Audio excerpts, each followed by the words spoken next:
Cuando se calma el bullicio de la ciudad y se van apagando las luces de la casa, se enciende la luz del entendimiento. Desde este momento comienza Puerto de Libros, Librería Radiofónica, programa que contiene todos sus elementos tipo A. Puede ser escuchado por niños, niñas y adolescentes sin la supervisión de padres, madres o representantes. Comienza Puerto de Libros, Librería Radiofónica. Este programa llega a ustedes con el patrocinio de Puerto de Libros, librería de autor, ubicada en la Vereda del Lago y en el Teatro Varal de Maracaibo. Disfruta de los mejores libros a través de su página web, puertodelibros.com.be. Sultana del Lago Editores, la única editorial venezolana que te ofrece el servicio de impresión bajo demanda para todo el territorio nacional. Conoce más de sus servicios en sultanadelago.com.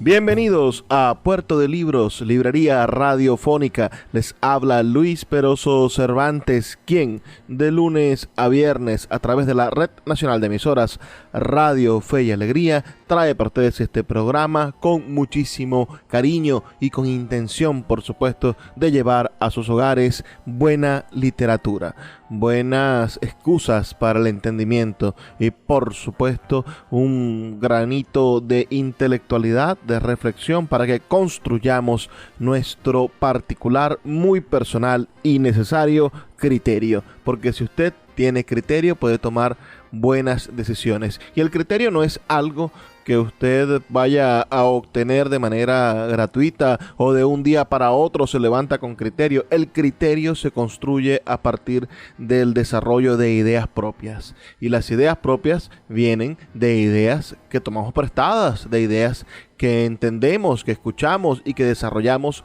gracias al contacto con otras ideas. Es decir, el criterio es un asunto contagioso, es algo que se puede adquirir pero no se puede dar. Es algo que usted puede aprender, pero que regularmente no se enseña.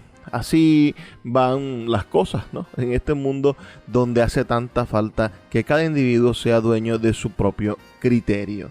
La noche de hoy tendremos un programa estupendo dedicado a uno de los más importantes escritores latinoamericanos. Vamos a estar hablando sobre la novela Rayuela del gran escritor argentino Julio Cortázar. Si ustedes no han leído esta novela, bueno, es una oportunidad estupenda para que se acerquen a esta novela, al por qué leer Rayuela de Julio Cortázar. Estaremos leyendo algunos fragmentos de la novela y también estaremos, por supuesto, escuchando la voz de su autor, Julio Cortázar, leyendo también fragmentos de esta maravillosa novela, la segunda escrita por Julio Cortázar. Fue escrita en París y publicada por primera vez el 28 de junio del año 1963 y constituye una de las obras centrales del boom latinoamericano y, por supuesto, una obra capital de la literatura en español del siglo XX. Narra la historia de Horacio Oliveira, que es el protagonista de esta novela, y su relación con la maga, ese nombre místico de esa mujer que sin duda ha marcado la historia de nuestra literatura. La historia de esta novela pone en juego la subjetividad del lector y tiene múltiples finales. A esta obra suele llamársele una antinovela, aunque el mismo Julio Cortázar prefería denominarla como contranovela. Significó un salto al vacío que lo distanció de la seguridad controlada de los cuentos fantásticos, que es sin duda su plato principal. Es decir, Julio Cortázar es reconocido como uno de los fundamentales escritores de cuentos de nuestro idioma, y en el mundo del cuento no tiene campeón. Tiene muy pocos escritores que sean mejores cuentistas que él, pero bueno, salió del mundo del cuento, salió de ese espacio maravilloso en el cual se había desarrollado para, bueno, encontrarse con con una propuesta experimental de novela. También en esa primera época él ha buscado sin duda una especie de narración de lo que podríamos llamar la literatura fantástica. Es decir, suceden cosas que se inscribirían quizá en la teoría de lo real maravilloso, pero más hacia lo argentino, pensemos, más hacia lo de Modé, más hacia la construcción de una especie de discurso universal de lo fantástico y no de discurso particular de lo fantástico, como sucede con los escritores del Caribe. Si bien el estilo que se mantiene a lo largo de la novela es muy variado, según el propio Cortázar, la obra de alguna manera es una experiencia de toda una vida y la tentativa de llevarla a la escritura. El 30 de mayo del año 1962, Cortázar le envió una carta a su amigo y editor de la editorial sudamericana, Francisco Porrúa, quien es, uno de los más importantes editores y traductores literarios del español, también argentino.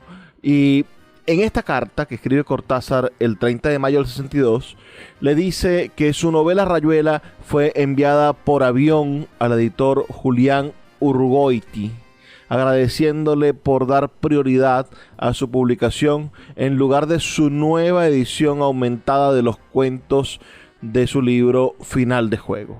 Cortázar también menciona que en esta carta que la novela representó 4 años de trabajo y que su esposa Aurora Bernardés fue la primera y única lectora que había tenido Rayuela hasta ese entonces.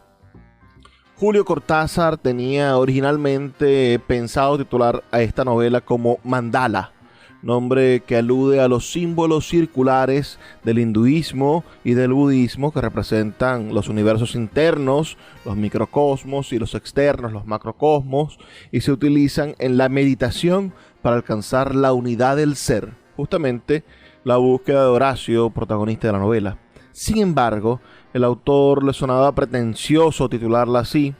Realmente, si piensan ustedes, Mandala, Rayuela, los que la han leído entenderán un poco lo importante que se llama Rayuela, ¿no? Por lo que decidió finalmente llamarla Rayuela, en referencia al juego infantil. El objetivo de dicho juego es alcanzar el cielo, es decir, el 9º cuadro, por medio de saltos en un solo pie. De este modo, el cielo de la Rayuela se constituye en el símbolo de esa quimera autoimpuesta de Oliveira, de buscar siempre algo que no sabe qué es. ¿Quiénes son los protagonistas de esta novela, o los personajes principales? Pensémoslo de esta manera. Horacio Oliveira, quien es el protagonista de la historia, de origen argentino, tiene entre 40 y 45 años, se caracteriza por saber de un sinnúmero de temas. Fue a París a estudiar, pero realmente no lo hace. Trabaja ayudando a organizar correspondencia. Tiene un hermano abogado que vive en Rosario, Argentina, de donde es Messi. Está en la búsqueda constante, pero según Osipi Gregorius, otro personaje de la novela, dice: uno tiene la sensación de que ya llevas en el bolsillo lo que andas buscando. El otro personaje es la maga, que también en otro escenario se utiliza un nombre de pila, Lucía. Es la protagonista de la historia, nacida en Uruguay. Viajó a París con su hijo Rocamadour. Se caracteriza por ser distraída y por no tener conocimientos de como lo tienen sus compañeros y amigos. La situación que en ciertas ocasiones la hace sentirse menos que los otros personajes. Es tan violenta ser ignorante, dice en algún fragmento de la novela. Sin embargo, su ingenuidad y su ternura más de una vez son envidiadas por los integrantes del Club de la Serpiente. Lo que más envidia a Oliveira de la maga es su forma de ver las cosas. Ella, citamos la novela, nada en el río mientras él lo mira de lejos. Yo no me sé expresar, dijo la maga secando una cucharita con un trapo nada limpio. A lo mejor otras podrían explicarlo mejor, pero yo siempre he sido igual. Es mucho más fácil hablar de las cosas tristes que de las alegres. Y qué maravillosa profundidad, ¿verdad? Rocamadour es un bebé, el hijo de la maga. Su nombre real es el mismo de su padre, Francisco. Es cuidado por una niñera llamada Madame Irene. Pero finalmente la maga lo lleva a vivir con ella. En el transcurso de la historia, el bebé se enferma y muere en el apartamento que compartían la maga y Horacio, la misma noche en que Guy Monod intenta suicidarse. La muerte del niño es un hecho fundamental en toda la novela. Etienne es un pintor y es uno de los mejores amigos de Oliveira en su estancia en París. Es un personaje inspirado en uno de los amigos de Cortázar que conoció en el año 1955 junto a Edith Aron, que posiblemente sea la mujer que inspiró a la maga. El artista franco-argentino Sergio de Castro es el que inspira a Etienne. Otro personaje es Ronald, un pianista estadounidense de jazz y bebop que vive en París. Es el novio de otro personaje llamado Babs. Babs es una ceramista estadounidense, novia de Ronald, que también vive en París. Guy Monod es un amigo de Etienne. Aparece en la presentación de todos los integrantes del Club de la Serpiente y al final de la época de Oliveira en París intenta suicidarse, pero no tiene trascendencia real en la trama de la novela. Existe un personaje llamado Morelli, que es un novelista consumado, identificado por algunos como el alter ego de Julio Cortázar dentro de la novela, a quienes los integrantes del Club de la Serpiente estudian y admiran. Se presenta en los primeros capítulos, podremos decir, del lado allá, como un viejo que es atropellado a quien Oliveira ayuda. En los capítulos prescindibles, la tercera parte de la novela, se aclara la identidad del personaje cuando Oliveira y Etienne van a visitarlo al hospital. Cortázar pone en palabras de Morelli su idea de hacer literatura, por lo que habla de hacer una literatura limpia, sin muchos decorados. Bueno, hay otra serie de personajes. Ozzy Gregorovius, disculpen el problema para decir esta palabra, quien está enamorado de la maga. Por esa razón no es del agrado de Oliveira. Es un intelectual, igual que todos los integrantes del Club de la Serpiente. No se conoce muy bien su historia pasada, pero él mismo se adjudica 3 madres diferentes. Es un rumano. Y así otra serie de personajes que no hacen muchísima trascendencia dentro de la novela. Vamos a hacer una pequeña pausa de 2 minutos y a la vuelta escucharemos al propio Julio Cortázar leer el capítulo número 2 de Rayuela, la novela que hoy nos concita, que hoy nos llama en su programa Puerto de Libros, Librería Radiofónica. Escuchas Puerto de Libros con el poeta Luis Peroso Cervantes. Síguenos en Twitter e Instagram como @Librería Radio. El poeta Luis Peroso Cervantes le acompaña en Puerto de Libros, Librería Radiofónica, por Radio Fe y Alegría, con todas las voces. De Rayuela, capítulo 2. Aquí había sido primero como una sangría, un vapuleo de uso interno, una necesidad de sentir el estúpido pasaporte de tapas azules en el bolsillo del saco, la llave del hotel bien segura en el clavo del tablero, el miedo, la ignorancia, el deslumbramiento.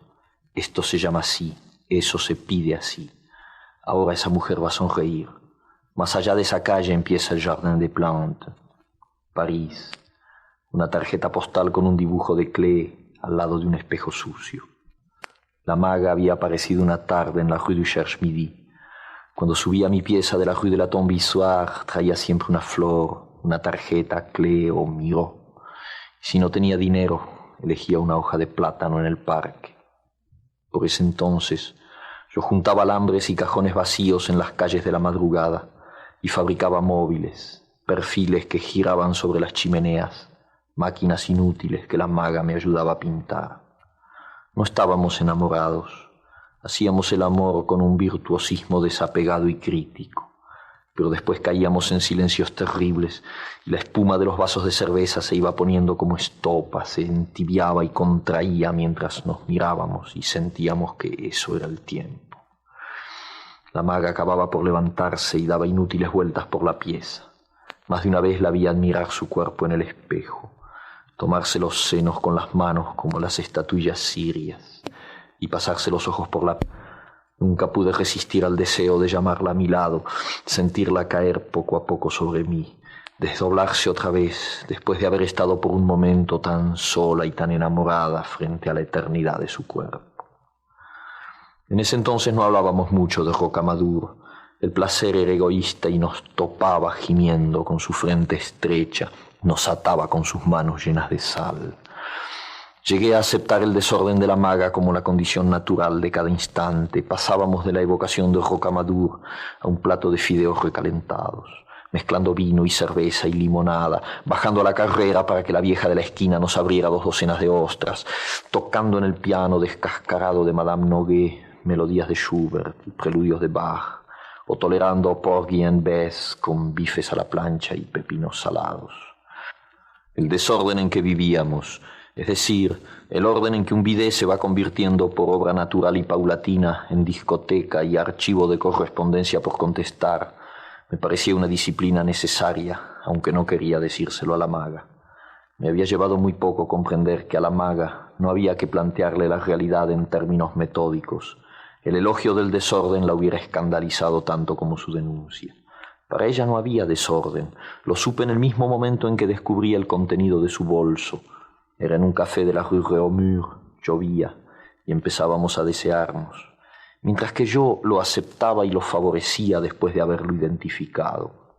De esas desventajas estaba hecha mi relación con casi todo el mundo, y cuántas veces, tirado en una cama que no se tendía en muchos días, oyendo llorar a la maga porque en el metro un niño le había traído el recuerdo de Rocamadour, o viéndola peinarse después de haber pasado la tarde frente al retrato de Leonor de Aquitania y estar muerta de ganas de parecerse a ella, se me ocurría como una especie de eructo mental que todo ese ABC de mi vida era una penosa estupidez porque se quedaba en mero movimiento dialéctico, en la elección de una inconducta en vez de una conducta, de una módica indecencia en vez de una decencia gregaria. La maga se peinaba, se despeinaba, se volvía a peinar. Pensaba en Rocamadour, cantaba algo de Hugo Wolf, mal. Me besaba, me preguntaba por el peinado, se ponía a dibujar en un papelito amarillo. Y todo eso era ella indisolublemente mientras yo ahí, en una cama deliberadamente sucia, bebiendo una cerveza deliberadamente tibia, era siempre yo y mi vida, yo con mi vida frente a la vida de los otros. Pero lo mismo, estaba bastante orgulloso de ser un vago consciente, y por debajo de lunas y lunas, de incontables peripecias donde la maga y Ronald y Rocamadour y el club y las calles, y mis enfermedades morales y otras piorreas, y Berthe Trepa y el hambre a veces, y el viejo Truy que me sacaba de apuros, por debajo de noches vomitadas de música y tabaco y vilezas menudas y trueques de todo género, bien por debajo, por encima de todo eso, no había querido fingir como los bohemios al uso que ese caos de bolsillo era un orden superior del espíritu o cualquier otra etiqueta igualmente podrida, y tampoco había querido aceptar que bastaba un mínimo de decencia joven, para salir de tanto algodón manchado. Y así me había encontrado con la maga, que era mi testigo y mi espía sin saberlo, y la irritación de estar pensando en todo eso, y sabiendo que como siempre me costaba mucho menos pensar que ser, que en mi caso el ergo de la frasecita no era tan ergo ni cosa parecida, con lo cual así íbamos por la orilla izquierda, la maga sin saber que era mi espía y mi testigo, admirando enormemente mis conocimientos diversos y mi dominio de la literatura y hasta del jazz cool, misterios enormísimos para ella. Y por todas esas cosas yo me sentía antagónicamente cerca de la maga. Nos queríamos en una dialéctica de imán y limadura, de ataque y defensa, de pelota y pared. Supongo que la maga se hacía ilusiones sobre mí. Debía creer que estaba curado de prejuicios, o que me estaba pasando a los subpoéticos. En plena falsa tregua tendí la mano y toqué el ovillo París, su materia infinita arrollándose a sí misma, el magma del aire y de lo que se dibujaba en la ventana, nubes y buhardillas. Entonces no había desorden, entonces el mundo seguía siendo algo petrificado y establecido, un juego de elementos girando en sus goznes, una madeja de calles y árboles y nombres y meses. No había un desorden que abriera puertas al rescate, había solamente suciedad y miseria, vasos con restos de cerveza, medias en un rincón, una cama que olía a sexo y a pelo, una mujer que me pasaba su mano fina y transparente por los muslos, retardando la caricia que me arrancaría por un rato a esa vigilancia en pleno vacío. Demasiado tarde siempre, porque aunque hiciéramos tantas veces el amor, la felicidad tenía que ser otra cosa, algo quizá más triste que esta paz y este placer, un aire como de unicornio isla, una caída interminable en la inmovilidad. La maga no sabía que mis besos eran como ojos que empezaban a abrirse más allá de ella, y que yo andaba como salido, volcado en otra figura del mundo, piloto vertiginoso en una proa negra que cortaba el agua del tiempo y la negaba.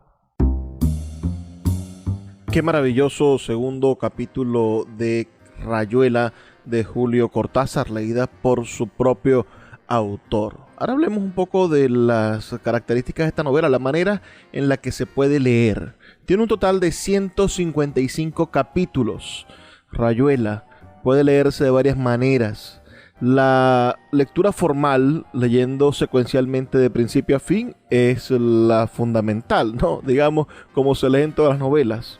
Pero hay una lectura que podría decirse que es tradicional, o la lectura propuesta por Julio Cortázar, leyendo secuencialmente desde el capítulo 1 al capítulo 56 y prescindiendo del resto de la novela, es decir, de casi 100 capítulos.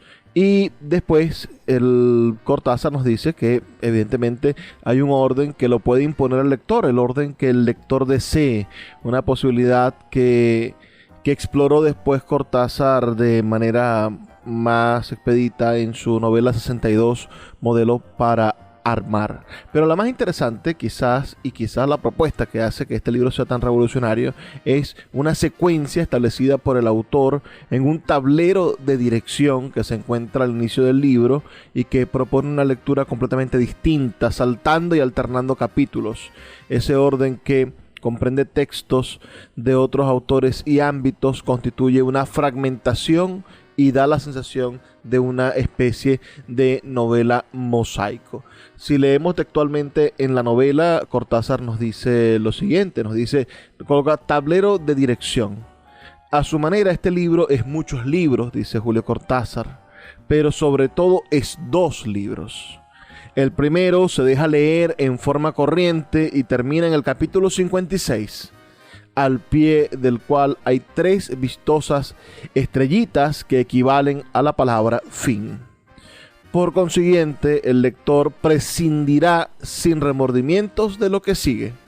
El segundo, dice Cortázar en la primera página de este libro, el segundo se deja leer empezando por el capítulo 73 y siguiendo luego en el orden que se indica al pie de cada capítulo. La mayoría de estas ediciones tiene un numerito al finalizar cada capítulo que te dice a qué capítulo debes saltar. Y en el caso de confusión u olvido, dice Cortázar, bastará con consultar la siguiente lista. Y allí está la lista, ¿no? Del 73 al 1, 2, el 116, el 3, el 84, el 4, el 71, el 5, el 81, el 74, el 6, el 7, el 8, y así va en constante crecimiento. El capítulo 73, que es el que propone con el que comencemos, el primer párrafo dice: sí, pero ¿quién nos curará del fuego sordo? Del fuego sin color que corre al anochecer por la rue de la Huchet, saliendo de los portales carcomidos, de los parvos zaguanes, del fuego sin imagen que lame las piedras y acecha por los vanos de las puertas. ¿Cómo haremos para lavarnos de su quemadura dulce que prosigue, que se aposenta para durar, aliada al tiempo y al recuerdo, a las sustancias pegajosas que nos retienen de este lado y que nos arderá dulcemente hasta calcinarnos? Entonces es mejor pactar con los gatos y los musgos, trabar amistad inmediatamente con las porteras de roncas voces, con las criaturas pálidas y sufrientes que acechan en las ventanas jugando con una rama seca, ardiendo así sin tregua, soportando la quemadura central que avanza como la madurez paulatina en el fruto.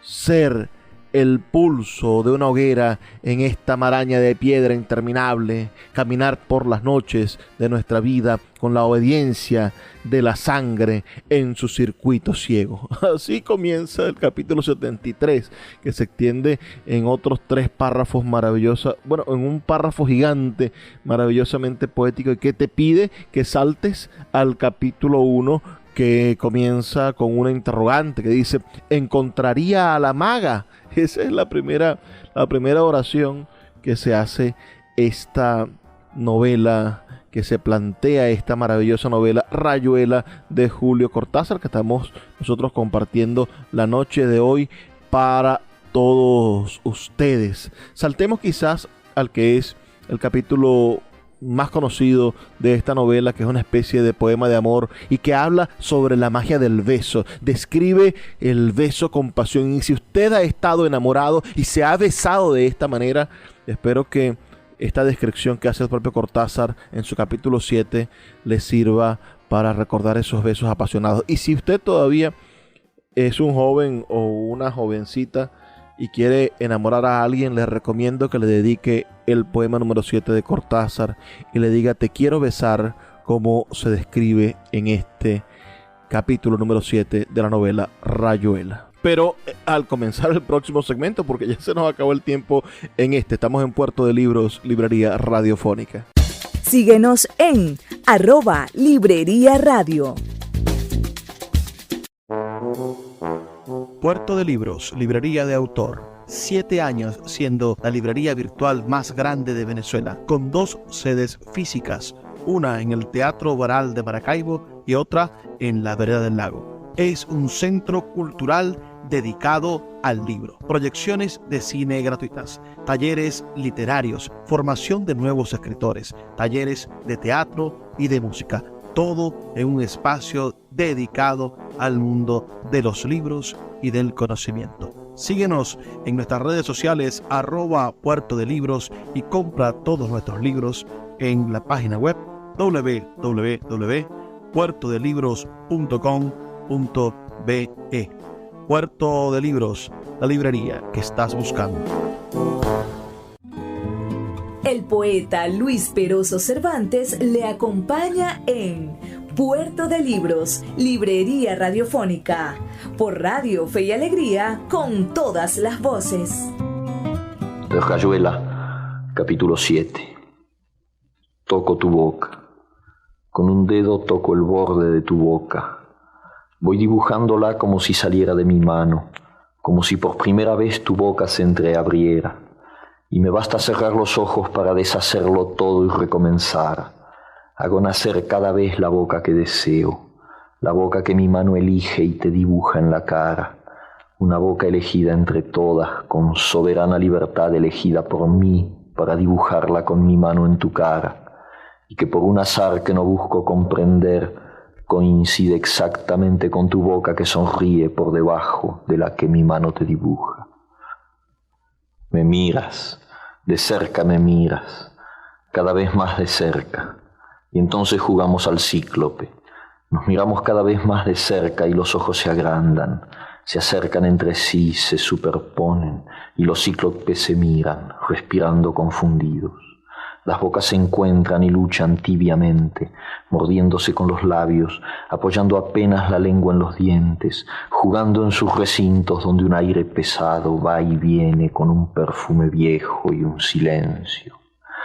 Entonces mis manos buscan hundirse en tu pelo, acariciar lentamente la profundidad de tu pelo mientras nos besamos, como si tuviéramos la boca llena de flores o de peces, de movimientos vivos, de fragancia oscura. Y si nos mordemos el dolor es dulce, y si nos ahogamos en un breve y terrible absorber simultáneo del aliento, esa instantánea muerte es bella, y hay una sola saliva y un solo sabor a fruta madura, y yo te siento temblar contra mí como una luna en el agua. Seguimos en Puerto de Libros, librería radiofónica, esta noche escuchando un programa dedicado a la novela Rayuela de Julio Cortázar. Acabamos de escuchar el capítulo número 7 de esta novela, escrita por el argentino Julio Cortázar, quien naciera el 26 de agosto de 1914 y falleciese un 12 de febrero del año 1984. Fue un escritor y profesor argentino, también trabajó como traductor, oficio que desempeñó en la UNESCO y en varias editoriales. En el año 1981, sin renunciar a su nacionalidad argentina, optó también por ser francés en protesta contra la dictadura militar de su país, que prohibió sus libros y por supuesto, él se convirtió en uno de los grandes contradictores de esa dictadura, digamos, uno de los que estuvo luchando en contra de la dictadura de Videla, esos 3 militares que estuvieron gobernando Argentina. Se considera, claro, uno de los autores más innovadores y originales de su tiempo, maestro del relato corto, la prosa poética y la narración breve en general. Y es creador de esta importante novela que estamos hoy conversando, Rayuela, que inaugura una nueva forma de hacer literatura en el mundo hispano, y junto a Gabriel García Márquez, a Mario Vargas Llosa y a Carlos Fuentes fue uno de los exponentes centrales del boom latinoamericano. Sus ficciones transitan de lo real a lo fantástico y por ello suele ser relacionado con el surrealismo y con el realismo mágico, movimientos interesantes tanto europeos como latinoamericanos, el realismo mágico. El argumento de la novela, como les comentaba, de la novela Rayuela, si se lee de manera lineal, con toda seguridad, estaríamos viviendo una experiencia que es de una novela altamente poética, ¿no? Y la novela tiene al menos 2 partes. La primera de estas partes se titula Del lado de allá, y la segunda de las partes se titula Del lado de acá. Hay una tercera parte que es la parte más poética, que se titula De los dos lados. Entonces serían como las 3 partes de esta maravillosa novela, y cada parte cuenta de algún modo una historia o una parte de la vida de su protagonista, de Oliveira. Otra de las cosas que hay que destacar de esta novela, y por lo cual ha sido estudio de interesantes tesis y propuestas de lectura de teoría literaria, es la presencia del lector como protagonista de la novela. Porque Rayuela, en su fondo y en su forma, ¿no?, reivindica la importancia del lector y hasta cierto punto lo empuja a una actividad y a tener un rol protagónico antes negados en la novela clásica, donde el lector solamente recibe, en la cual lo importante del novelista es conducir al lector por la linealidad de la historia hasta el final sin dejarlo que se escape. Rayuela, en cambio, tiene un argumento que se concibe como un escenario en el cual los personajes se desenvuelven en una zona libre y profunda también, es decir, puedes entrar o salir de la novela, y es el autor quien le otorga y quien le da esa responsabilidad al lector. Rayuela plantea la negación de la cotidianidad y la apertura a nuevas realidades donde las situaciones más absurdas se toman hasta con sus consecuencias más trágicas con una total ligereza, incluso hasta con sentido del humor. Estos caminos que plantean constituyen una nueva forma de llegar al cielo, es decir, de alcanzar el final de la Rayuela. Muchos críticos se refieren a esta obra como una antinovela por su carácter innovador, ya que rompe con todos los cánones preestablecidos en la época de su primera publicación. Sin embargo, Cortázar no estaba de acuerdo con esta clasificación, ya lo hemos dicho. Él prefería utilizar el término contranovela, ¿no? Ese término antinovela le parecía una tentativa un poco venenosa de destruir la novela como género. Lo dijo en alguna entrevista Julio Cortázar. Entonces Cortázar dice que prefiere el término contranovela, pues con Rayuela buscaba, y aquí hay otra cita de Cortázar, ver la otra manera de contacto entre la novela y el lector, incitar a que el lector, modificara su actitud pasiva frente a la novela, convertirlo al lector en una parte activa y crítica de esta y suscitar así, citamos a Cortázar textualmente, una especie de polémica entre un autor y un lector. Vamos a escuchar otro fragmento de esta novela leída por su propio autor, Julio Cortázar. Escuchemos ahora una lectura del capítulo 68 de Rayuela, un verdadero retruécano lingüístico incluido en esta maravillosa novela que sin duda nos deja de algún modo la sensación de que estamos en presencia de una obra extremadamente moderna, extremadamente dada a las posibilidades de transformarnos. Es decir, usted lee esta novela y siente que va a cambiar su forma de ver el mundo. Es una lectura verdaderamente pequeña, pero está esta palabra, esta serie de palabras que no podemos comprender, ¿no? Comienza con apenas él le amalaba el noema, y entonces vienen a nosotros muchísimas cosas que van a pasar por nuestra mente.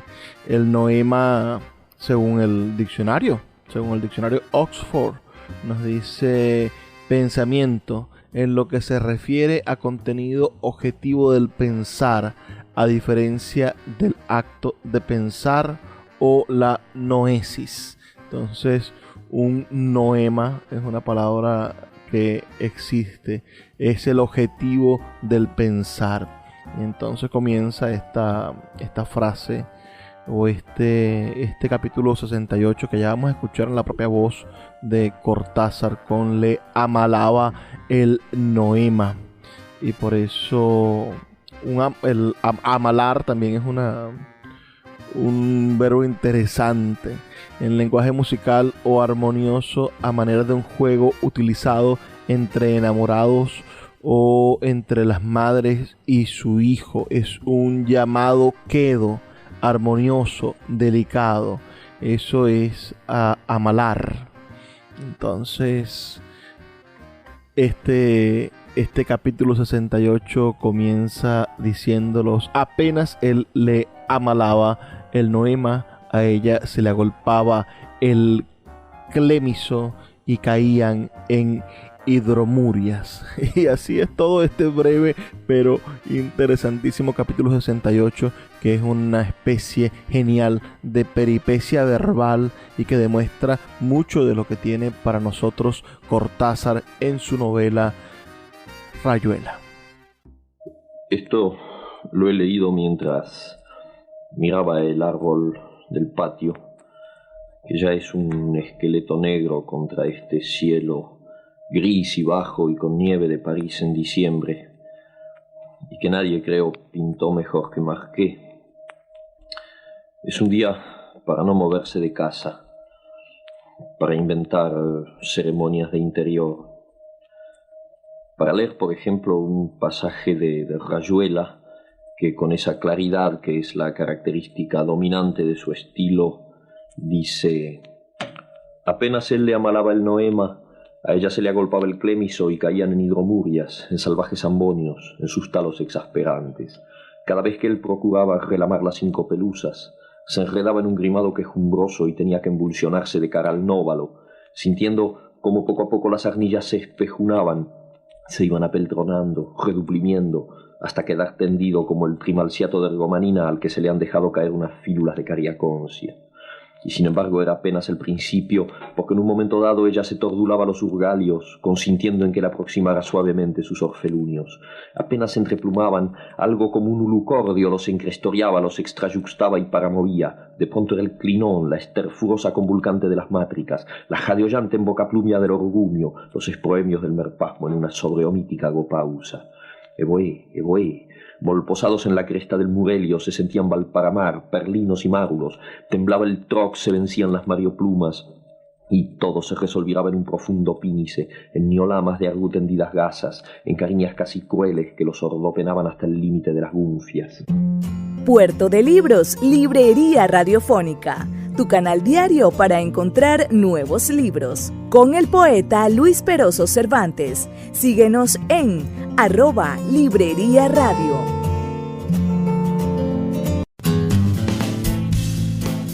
Sultana del Lago Editores es una empresa zuliana de servicios editoriales. Nuestro catálogo tiene más de 100 títulos de autores nacionales e internacionales. Además, somos la única editorial que presta servicios de impresión bajo demanda en Maracaibo.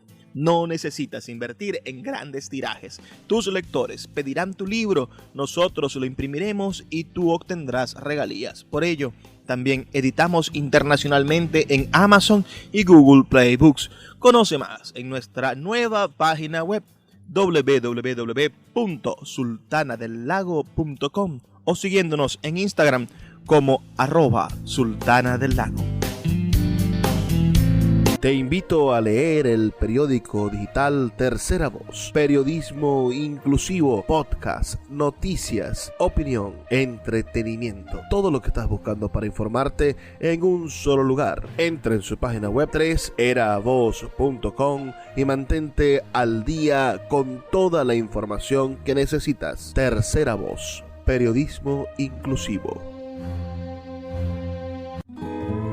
El poeta Luis Peroso Cervantes le acompaña en Puerto de Libros, Librería Radiofónica, por Radio Fe y Alegría, con todas las voces. Y como no ha querido salir el sol, y afuera todo sigue opaco y apenado como un tema de Lester Young, que siempre habla de alguna manera de la muerte, puedo también leer una carta que hay en Rayuela, y que fue escrita así como la voy a leer, como un mate ya lavado o un disco muy viejo, como la nieve que llena el patio, cosas así. Bebé Rocamadour, bebé, bebé, Rocamadour. Rocamadour, ya sé que es como un espejo. Estás durmiendo mirándote los pies. Yo aquí sostengo un espejo y creo que sos vos, pero no lo creo. Te escribo porque no sabes leer.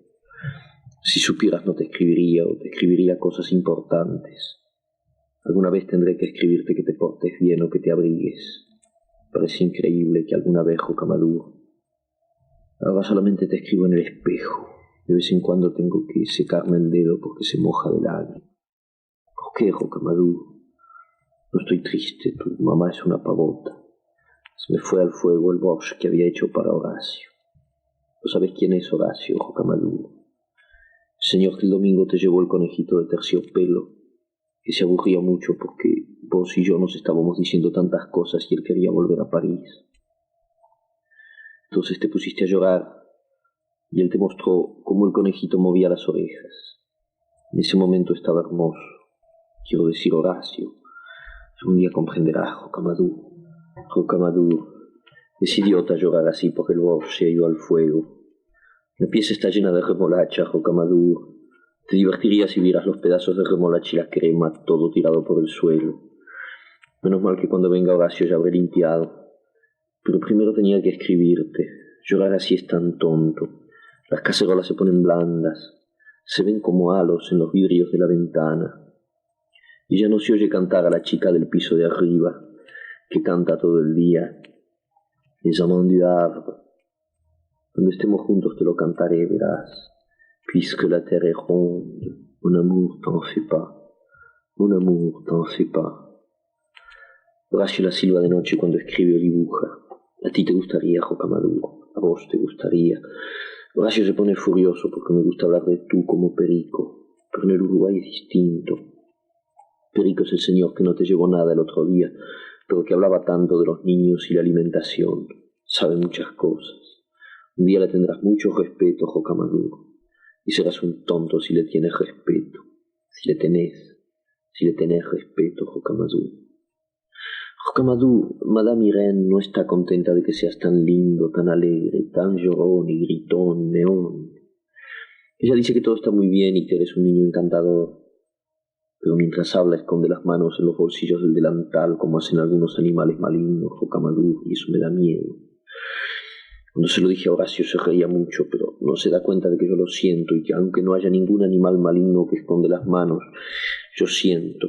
No sé lo que siento, no lo puedo explicar. Rocamadour, si en tus ojitos pudiera leer lo que te ha pasado en estos 15 días, momento por momento. Parece que voy a buscar otra nourrice, aunque Horacio se ponga furioso y diga, pero a ti no te interesa lo que él dice de mí. Otra nourrice que hable menos, no importa si dice que eres malo o que lloras de noche o que no quieres comer. No importa si cuando me lo dice yo siento que no es maligna, que me está diciendo algo que no puede dañarte. Todo es tan raro, Rocamadour. Por ejemplo, me gusta decir tu nombre y escribirlo. Cada vez me parece que te toco la punta de la nariz y que te reís. En cambio, Madame Irene no te llama nunca por tu nombre, dice l'enfant. Fíjate, ni siquiera dice le gosse. Dice l'enfant, es como si se pusiera guantes de goma para hablar. A lo mejor los tiene puestos. Por eso mete las manos en los bolsillos y dice que sos tan bueno y tan bonito. Hay una cosa que se llama tiempo, Rocamadour. Es como un bicho que anda y anda.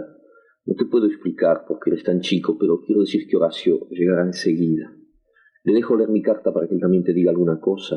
No, yo tampoco querría que nadie leyera una carta que es solamente para mí. Un gran secreto entre los dos, Rocamadour.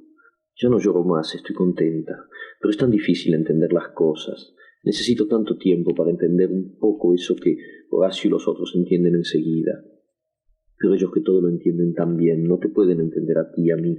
No entienden que yo no puedo tenerte conmigo, darte de comer y cambiarte los pañales, hacerte dormir o jugar. No entienden y en realidad no les importa. Y a mí que tanto me importa, solamente sé que no te puedo tener conmigo, que es malo para los dos, que tengo que estar sola con Horacio, vivir con Horacio, quién sabe hasta cuándo, ayudándolo a buscar lo que él busca y que también tú buscarás, Rocamadour, porque serás un hombre y también buscarás como un gran tonto.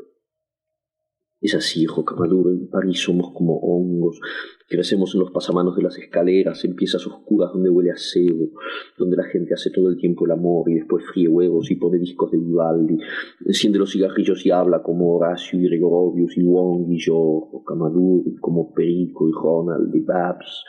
Todos hacemos el amor y frimos huevos y fumamos. No puedes saber todo lo que fumamos, todo lo que hacemos el amor, parados, acostados, de rodillas, con las manos, con las bocas, llorando, cantando. Y afuera hay de todo. Las ventanas dan al aire y eso empieza con un gorrión o una gotera. Llueve muchísimo aquí, Rocamadour, mucho más que en el campo, y las cosas se rumbran, las canaletas, las patas de las palomas, los alambres con que Horacio fabrica escultura. Casi no tenemos ropa, nos arreglamos con tan poco, un buen abrigo, unos zapatos en los que no entre el agua.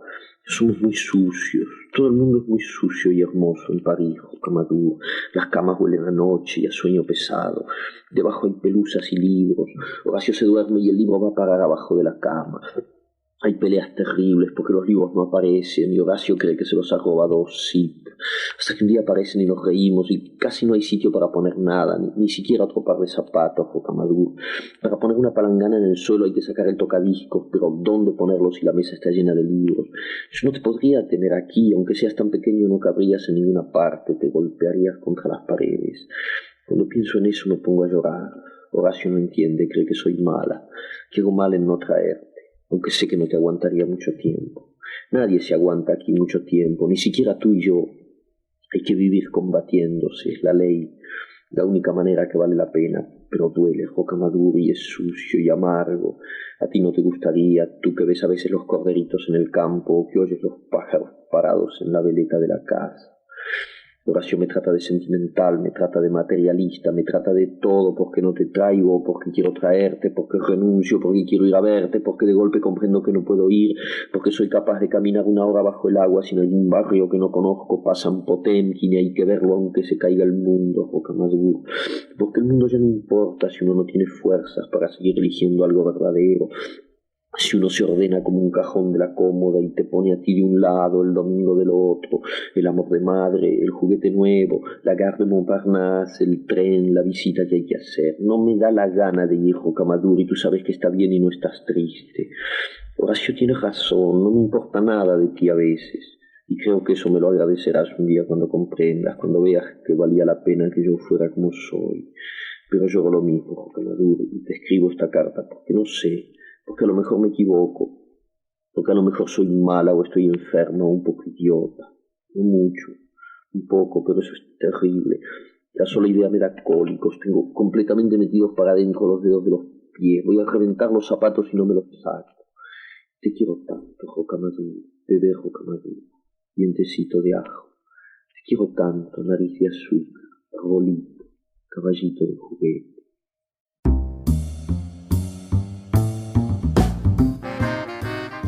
Así llegamos al final de nuestro programa aquí en Puerto de Libros, Librería Radiofónica. Hemos escuchado el capítulo número 32 de esta novela Rayuela de Julio Cortázar, que nos ha concitado, nos ha invitado a reunirnos y a reflexionar esta noche aquí en su programa Puerto de Libros. Me gustaría tener sus comentarios al 0424 672 3597 0424 672 3597 o a nuestras redes sociales @Librería Radio en Twitter y en Instagram. Anteriormente hemos dedicado otros programas a Julio Cortázar, escuchando sus cuentos, escuchando sus cronopios y famas y también divirtiéndonos un poco con sus ocurrencias y con sus poemas.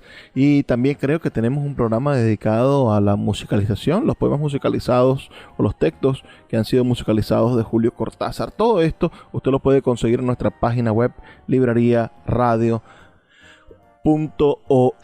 o en nuestras redes sociales @Librería Radio en Twitter y en Instagram. Estoy muy agradecido con ustedes por darnos la oportunidad de llegar todas las noches hasta sus hogares. Es verdaderamente un privilegio llevar literatura hasta sus hogares. Si les ha gustado este programa dedicado a Cortázar y a su libro, maravilloso libro Rayuela, bueno, díganme si les gustaría que habláramos de algún otro libro. Me gusta mucho Queremos tanto a Glenda, un cuento verdaderamente genial que podríamos comentar aquí, o algún otro escritor latinoamericano que usted quisiera que comentáramos alguna de sus obras capitales. Bueno, para eso está Puerto de Libros, Librería Radiofónica. Trabajo para ustedes Luis Peroso Cervantes, quien lo hace todos los días, de lunes a viernes, a través de la Red Nacional de Emisoras Radio Fe y Alegría, con muchísimo, pero muchísimo gusto. No me queda más que pedirles que nos sintonicen el día de mañana y que además sean felices, lean poesía.